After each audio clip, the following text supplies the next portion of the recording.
to 30 miles per hour with gusts up to 45 miles per hour expected. Where? Portions of central, east central, south central, southeast, southwest, and west central Minnesota. When? Until 7 p.m. this evening.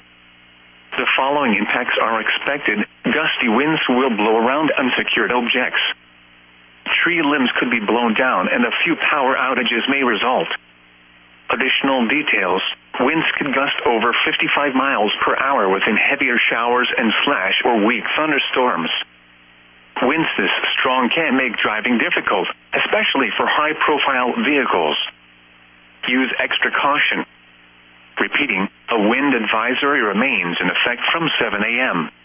until 7 p.m. for the following counties in Minnesota: Anoka, Carver, Dakota, Goodhue, Hennepin, Ramsey, Bryce, Scott, Washington, and Wright.